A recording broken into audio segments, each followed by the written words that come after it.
Today we're here with Dr. Daniel Siegel, a psychiatrist, neuroscientist, educator, and best-selling author. He'll talk about the importance of a parent-child relationship in the general development of your child and how you can cultivate curiosity, courage, and resilience in your child. Dr. Siegel, I'm so excited to have you on the show. Your books have been an inspiration to me as a parent myself, and I'm really excited to talk to you about some of your work. You talk a lot about right brain integration and why it's so important. Integration, for example, in the brain means that we want to recognize that there are different things going on the right and different things on the left. And overall, integrating them together allows the networks of the brain that use all these different systems to actually function in an optimal way. So how do you know if your child has a right brain is not integrated properly? Well, there are ways. For example, you can ask a child to become aware of her body. Mm-hmm. What are you feeling right now in your heart? What is your gut telling you? What are your muscles doing? So simple questions like that allow you to do what I call sift the mind, which is S is for sensation. So you want to ask a child about that. I is for images, F is for feelings, T is for thoughts. The whole brain contributes to this, but if a person is blocked in taking in the signals of the body, or even you can do fun games showing nonverbal signals to your child, facial expressions with your gestures or tone of voice, mm-hmm. You can have fun games and allow them to try to use words, which are dominant in the left side, to name the state that these nonverbal signals are trying to communicate. So it's always about integrating. Is that a common thing, first of all, to have a non-integrated brain? Is everyone born with an integrated brain? Well, it's a really interesting question, Kelly, because in the work I do in a field called interpersonal neurobiology, we see integration as a natural drive of development. Mm-hmm. So, for example, if you ask, what is adolescent brain development all about in the remodeling period in the second dozen years of life? It's really to make a more integrated brain, which means you're going to differentiate by pruning areas away and then link them. So certain conditions seem to be associated with impaired integration, like trauma, for example, abuse or neglect, mm-hmm. Lead to impaired integration in the brain. And I think certain experiences in culture emphasize one aspect of the other. So I'll give you an example. Mm-hmm. I went through medical school.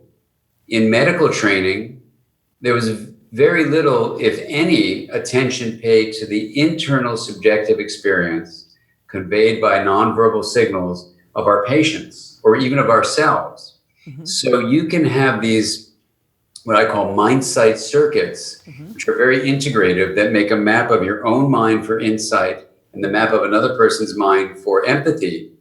You can have them cultivated in an integrated way, or you can go through medical school training where it gets beaten out of you.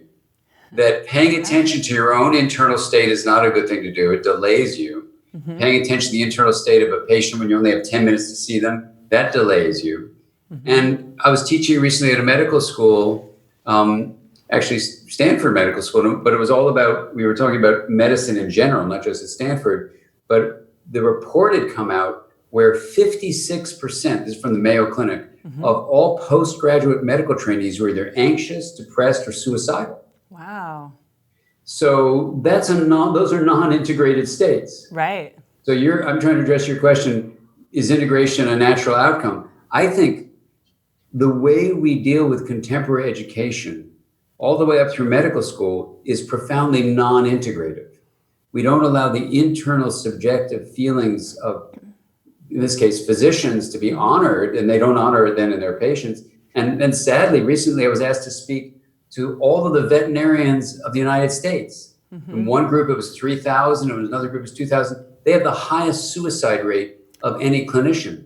Wow. Incredibly devoted, passionate professionals are killing themselves in higher numbers than anybody else. And when I interviewed them to see what's going on, they have no mindsight training. So they're profoundly unintegrated and burnt out and clearly ending their lives. So that's at the professional level. When you look at schools, I do a lot of work K through 12, there's a lot that's telling a student, you need to have the answer. Right. We're not interested in your questions. Well, questioning is a way to integrate things. Say, I don't know, but I'm curious. I don't know. Here are the few things I know. I want to know more. I'm really interested. But instead they get blasted. You got to know the answer. So that whole journey from K through 12 teaches a child to only use certain aspects of their mind that are certain, instead of being open to curiosity, collaborating with others, connecting with other sources of information. So in all these ways, certainly integration is not supported in our modern educational system, even all the way up into physician training, whether it's for an animal physician or a human physician. And we need to change our approach by including the mind in the integrative education we can create. Yes, I agree. I think there is so much emphasis on, just kids making sure they know the answer, they know how to read. I mean, there's, what are the challenges when it isn't integrated well in children? Well, the general sign that integration is not happening comes down to two patterns that are easy to remember. So if you picture a river, the central flow of the river is flexible and adaptive. It has a feeling of harmony. And that's the flow of integration. But when integration is not happening, you get either a bank of chaos or a bank of rigidity. And I'm going to see if I can quickly find a picture of this in my new book. My daughter drew this. I'll just show you this. Okay. So you can see that one bank is chaos and one bank is rigidity, right? And so that's your sign as a parent that if it's prolonged, because everybody has chaos and rigidity in their life, but if you get stuck on that bank, then something may not be integrated. Maybe something simple like your child isn't able to really focus their eyes clearly. And so all the other kids are taking in books or things on a board. They need to go to an eye doctor because they can't take in that information. Or maybe your child has trouble hearing, and so they get frustrated because they can't take in the information flow from other people's speaking. Or it can be something like you as a parent never learned yourself how to tune into the internal state of your child and have what's called mental state language. I'll give you an example. If your child falls down, one group of parents will say something like, get up. Another group of parents will say, oh, that must have been so scary to fall down. Let me help you get up. Now, the second parent is teaching the child, I can see your inner feelings. It was so scary. And now I'm helping your physical body get up, but I recognize you have a mind with subjective experience. So some kids don't get that. And they're not as integrated. Literally, they enter chaos or rigidity much more often because they haven't learned through their communication with their parent that they themselves have an inner life. And that's basically the basis, that's the essential basis of emotional intelligence. And social intelligence is seeing the mind, having this thing I call mind sight. Mind sight is learned by how we connect with our children as parents. And then teachers can continue that mind sight education by teaching children about how to sift their mind, sensations, images, feelings, and thoughts. A teacher can do this just very naturally. You just read a story. What did you feel in your body? What images came to your mind? What emotions, what feelings do you have? What kind of thoughts do you have? These are all internal experiences. And when a teacher honors them, a child feels like, number one, that they're real. Number two, they exercise the capacity to see those things with mind sight circuits. And then once you develop that, you develop emotional and social intelligence, which actually makes your life more fulfilling. You talk about a lot how the parent themselves is one of the biggest predictors of how they self-perceive themselves and how that impacts the child significantly. Can you talk about that a little bit? Yeah, I'm trained as an attachment researcher where developmentally we study how a child's mind grows in the setting of a parent-child relationship. So that's attachment. And the particular area of attachment that I work in is something called the adult attachment interview, where we actually build on the beautiful research from various centers, but it started with Mary Main at UC Berkeley and her colleagues, which show the best predictor of the security of a child is not what happened to that parent when they were a child, but how they've made sense of what happened to them. Mm-hmm. And that's revealed in the adult attachment interview, a research interview that shows what's called the coherence of the narrative.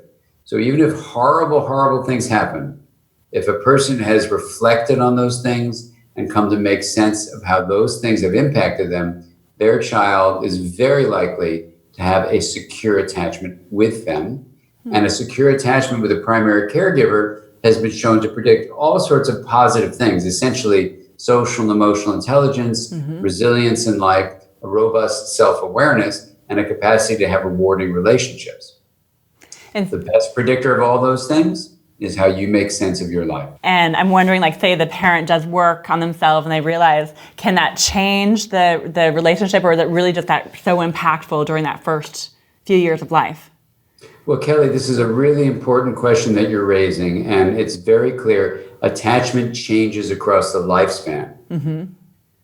So we have every reason to believe from the beginning of the formulation of the theory by Mary Ainsworth and John Bowlby, it was always thought to be working models that were always changing and growing.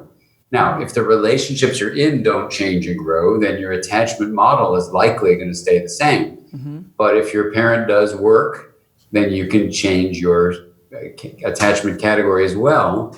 And even if you're an adult and you find you have one category, you can still change it through the process of reflection, writing in a journal, going to therapy, mm-hmm. and your relationship with someone close to you, like a spouse. So in all these ways, the answer to your question is your attachment category absolutely can change and does change across the lifespan as you change and grow and your relationships change and grow. I guess that's the kind of like the neuroplasticity that you talk about. Can you can you explain what neuroplasticity is and how you can, I guess, rewire your child's brain or your brain? Yeah, I mean, basically, to put it in a nutshell, and this I talk about in a textbook called The Developing Mind, if you look at the extreme of insecure attachment, which would be child abuse mm-hmm. or child neglect, at that extreme form of a lack of attuned communication, connection with a parent, mm-hmm.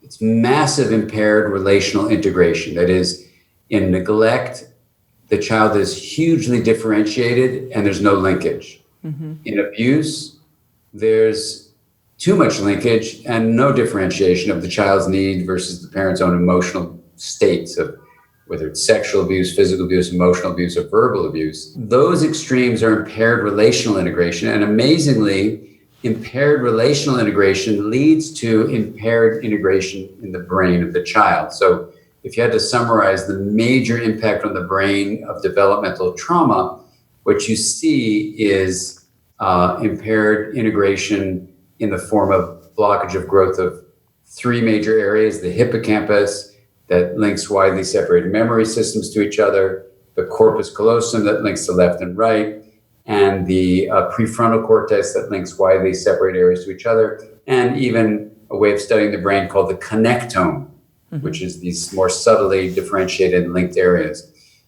All that being said, when you look at the connectome research, this interconnected system of the brain, the best predictor of well-being is how interconnected your connectome is. In other words, how integrated your brain is the best predictor of health. Now, the inference, because we don't have the brain studies on the in-between, like what about secure attachment? Mm-hmm. We have the inference is that the opposite of abuse and neglect would be secure attachment, and the brain would be integrated, right?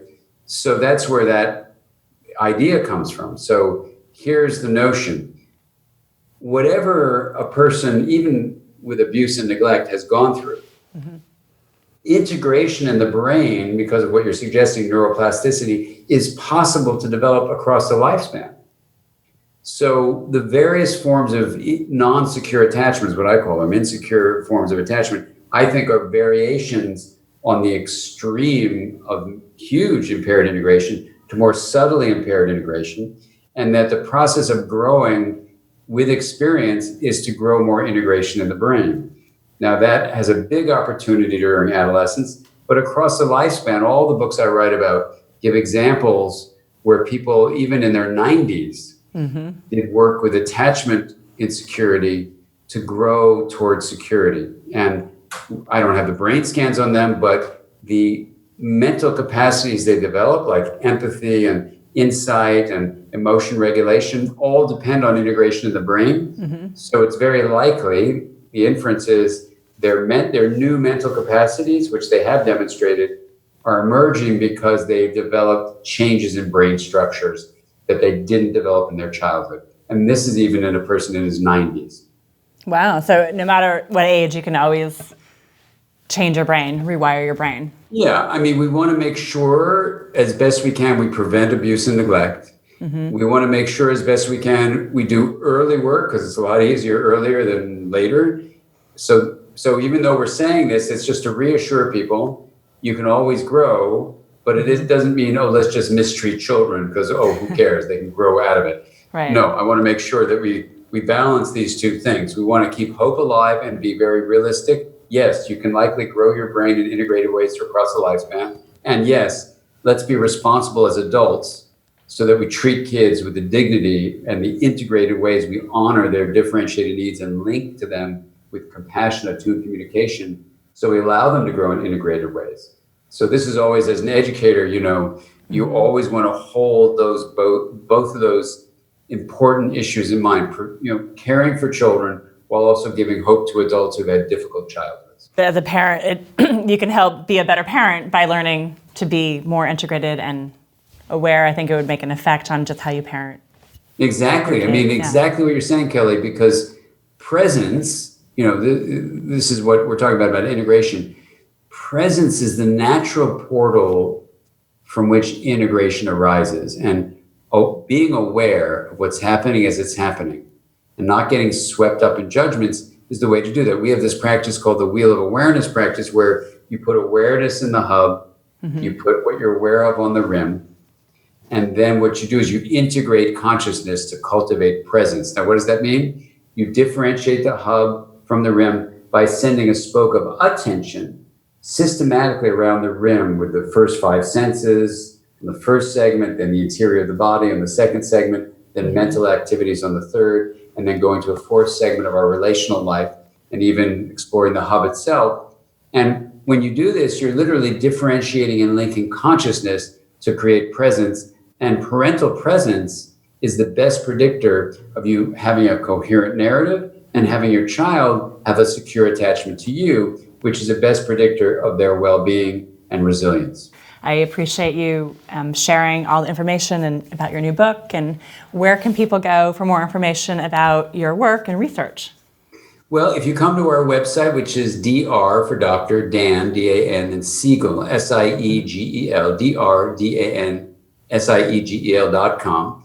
There you'll find all sorts of parental resources there. You'll find a way to get connected to the book. You'll find all sorts of fun videos. And there are, just look at our, video resources areas. There's all sorts of things I've done at schools and available for parents that you can take part in.